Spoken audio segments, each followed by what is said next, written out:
ஓம் சக்தி. சக்தியிலே இந்த குவைத் வெங்கடேச பற்றி பேசும் பொழுது இன்னொரு சமாச்சாரம் விட்டு போச்சுங்க. அதாவதுங்க அவர் 13ஆம் தேதி குவைத் போகிறதுக்காக முதல்ல டிக்கெட் போட்டிருந்துருக்காரு. அப்புறம் இங்கே அவங்க அம்மாவுக்கு உடம்பு சரியில்லைனா அதை இதை எல்லாம் போட்டு குழப்பி அதை கேன்சல் பண்ணுறாரு. நான் அம்மா கணவன் சொல்கிறாங்க, டிக்கெட் கேன்சல் பண்ணாதே, அதே தேதியில் தான் நீ போகணும் அப்படின்னு சொல்லி சொல்கிறாங்க. இவர் கேட்கலைங்க, டிக்கெட் கேன்சல் பண்ணி போட்டார். அப்புறம் அதுக்கு பின்னால் பல மாதிரி எல்லாம் அலக்களிக்கப்பட்டு அம்மா சொன்ன அதே 13ஆம் தேதியே இவர் 100 தினார் அதிகமாக கொடுத்து குவைத்து போய் சேர்ந்தாருங்க. ஏற்கனவே மறுபடியும் கனவுல சொல்லிச்சு இல்லைங்களா, இருமுடி விடாத, பரீட்சைக்கு எதுக்கு என்ன சம்மந்தம், நீ இருமுடி கொண்டு செலுத்து, பரீட்சையில் பாஸ் பண்ண வைக்க வேண்டியது என்னுடைய பொறுப்பு அப்படின்னு அம்மா சொன்னாங்க இல்லைங்களா. அதையும் அவர் கேட்கலிங்க. ஆனால் கடைசியில் எல்லாமே அம்மா சொன்னபடிதான் நடந்ததுங்க. எப்படி பாருங்க. அடுத்து பாருங்க, திருப்பூர் மாவட்டம் பூளவாடி சக்தி பீடம் புஷ்பவனம்னு இதை அம்மா சொல்லிக்கிறாங்க சக்தியில். இந்த சக்தி பீடத்தில் நேற்று ஆடிப்புற கஞ்சி கலையம் பால விஷயம் நடந்ததுங்க. அப்புறம் அதில் ஒரு தம்பதிகள் ரொம்ப லேட்டாக வந்திருக்கிறாங்க. அவங்க வந்த வாகனம் பழுதாகி வழியில் அதை ரெடி பண்ணிட்டு வரும்பொழுது எல்லா விழா முடிஞ்ச நட சாத்திட்டாங்க. அதனால் அவங்க ரொம்ப வருத்தப்பட்டு சக்தி பீடத்தையே தங்கிட்டாங்க இரவு. அடுத்த நாள் காலையில் அபிஷேகம் ஆராதனைலாம் பார்த்து முடிக்கும் பொழுது அந்த கருவறை அம்மா மிகப்பெரிய சித்தாடல் பண்ணியிருக்குதுங்க. என்ன அப்படின்னா, கண்ணை திறந்து பார்த்து நல்லா உருட்டி உருட்டி பார்க்குதுங்களா, அப்புறம் வாயை திறந்து பேசுதுங்களா. இது ஒரு நிமிஷம் இல்லைங்க, 20 நிமிஷம் வீடியோ எடுத்துருக்குறாங்க. 20 நிமிஷம் அது நல்லா பேசுது, வாயை திறந்து நல்லா பேசுது. ஆனால் நம்ம மக்கள் இப்படி சென்னை மாநாட்டில் அம்மா காட்சி கொடுத்தப்ப கோட்டை விட்டாங்களா, கத்தி கூப்பாடு போட்டு, அதே மாதிரி இங்கேயுமே பக்தர்கள்லாம் கத்தி கூப்பாடு போட்டுங்க அம்மா சொல்றது என்னன்னே காது கேட்கலிங்க, என்னன்னே நம்ம புரிஞ்சுக்க முடியல, அந்த மாதிரி பண்ணி போட்டாங்க சக்தியில. அந்த வீடியோ ரெக்கார்ட் ஆகிட்டு இருக்குது, உங்களுக்கு இன்னைக்கு நாளைக்கு அதை வந்துடுங்க சக்தியில. அடுத்து பாருங்க சக்தியில ஒரு பக்தர்னு சொல்ல முடியாது, வேடிக்கை வந்த பொதுஜனம். அவர் மன்றத்தில் வேள்வி நடக்குது. அந்த வேள்வி பார்க்குறாரு.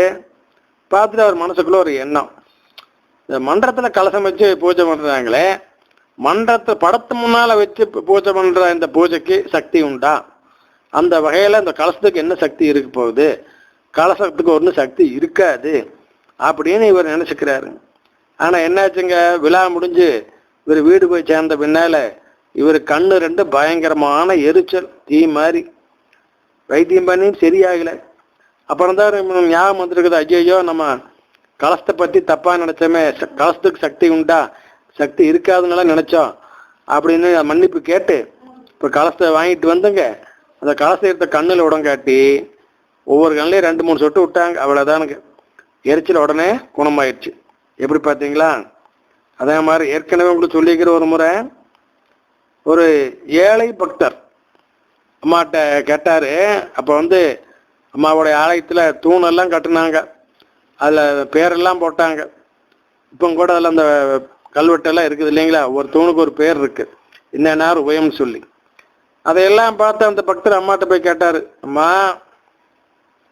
இந்த தூணில் பேர்லாம் போட்டிருக்காங்க, பார்க்கும் பொழுது எனக்கு ஆசையாக இருக்குது, நானும் ஏதாச்சும் பணம் கட்டணும்னு ஆசைப்பட்றேன், ஆனால் என்கிட்ட அந்தளவுக்கு வசதி இல்லை, என்ன வந்துட்டு, அதனால என்னோட பட்ஜெட்டுக்கு தகுந்த மாதிரி ஏதாச்சும் சொல்லுமா, சின்னதா நான் செய்யறேனம்மா அப்படிங்கிறாரு.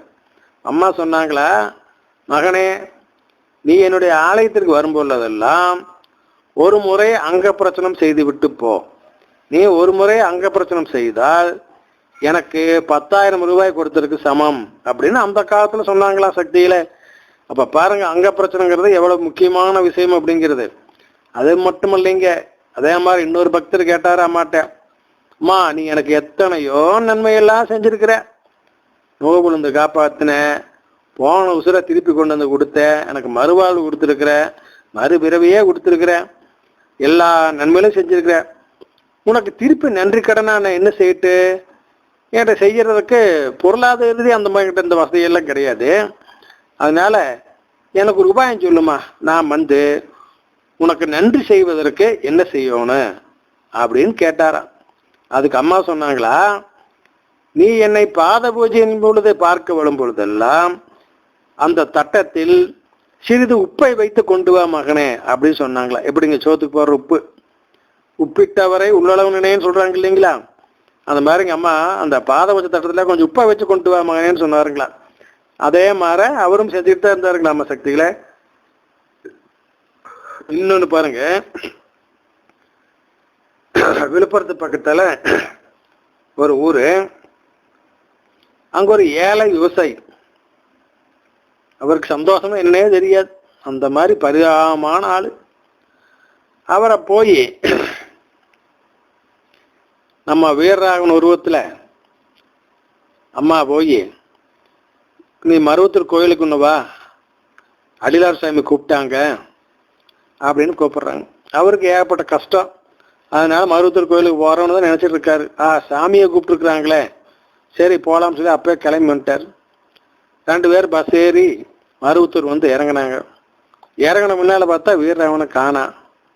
சொன்னே அந்த விவசாயி சரி கோயிலுக்குள்ள தான் போயிருப்பாரு அப்படின்னு கோயிலுக்குள்ள போய் சாமியை கும்பிட்டு சுற்றி பார்க்கும் பொழுது அங்கே வீரராகவன் தட்டுப்படுறாரு. அவர் பார்த்து என்னங்க சாமி கூட்டிகிட்டு வந்து நீங்கள் பாட்டுங்க நான் அம்பவன் ரோட்டில் விட்டு போட்டு வந்துட்டீங்க அப்படின்னு கேட்குறாரு.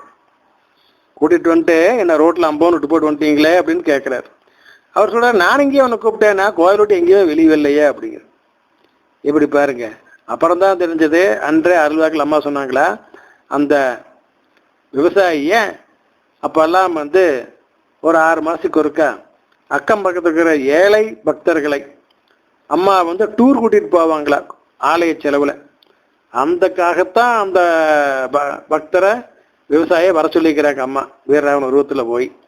இவர் அந்த டூரில் சேர்த்துக்குன்னு சொல்லி அதே மாதிரி அவரை அந்த விவசாயியை சுற்றுலா கூட்டிகிட்டு போயிட்டு கொண்டு வந்து விட்டாங்களா. எப்படி பாருங்க நம்ம ஏழை தெய்வத்தினுடைய கருணை. அதே மாதிரி பாருங்க சக்தியில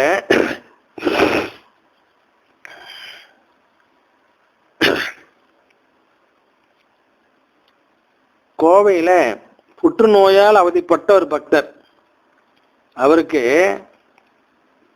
மருவத்தூர் பத்தி ஒண்ணுமே தெரியாது, கேள்விப்பட்டது கூட கிடையாது.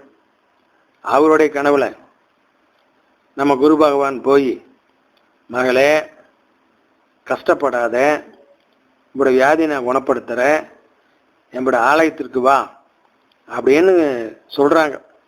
நம்ம கேட்குது சாமி உங்க ஆலயம் எங்க இருக்குன்னு எனக்கு தெரியாதே, நான் கேள்விப்பட்டதே இல்லையே அப்படின்னு.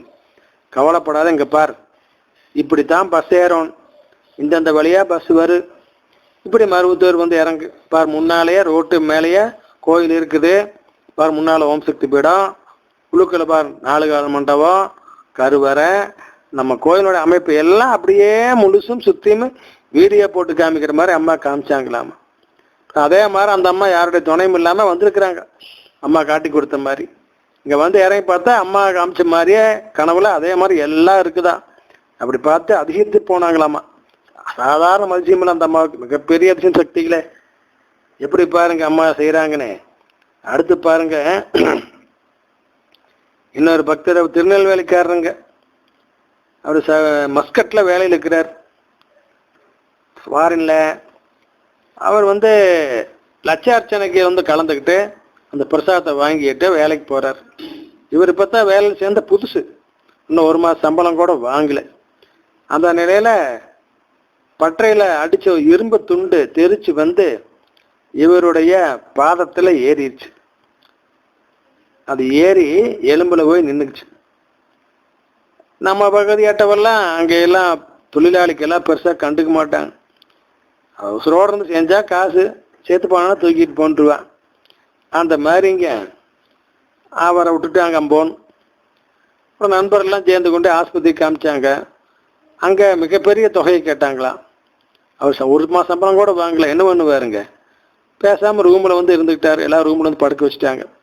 இப்போ அவர் தன்னுடைய நிலையை நினச்சி எண்ணி கண்ணீர் விட்டு அழுகிறாள் அம்மாவை நினச்சி.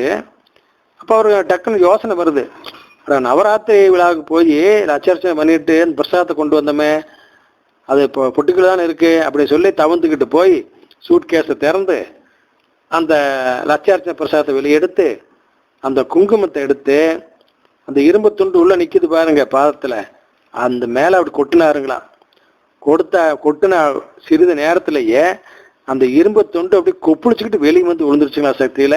எந்தவித ஆப்ரேஷனும் இல்லை, எந்த சிரமமும் இல்லை. அப்புறம் காயத்தானே மருந்து போட 2-3 நாள் நல்லா ஆயிடுச்சுங்களா. அந்த பக்தர் அந்த நன்றி கடனா அம்மாவுக்கு வெள்ளியால் பாதங்கள் செய்து கொண்டு வந்து வச்சிருக்காரு சக்தியில. இன்னும் அது பயன்பாட்டில் இருக்குது. ஓம் சக்தி.